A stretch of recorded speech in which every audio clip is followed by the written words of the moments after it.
You ask Tiger to solve. This deals with linear equations with one unknown. The final result is n equals 13. Let's solve it step by step. Group all constants on the right side of the equation. Subtract 18 from both sides. Group like terms.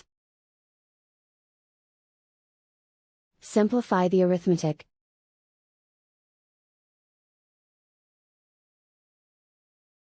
Convert the n into a positive number. Multiply both sides by -1. Remove the ones. Simplify the arithmetic.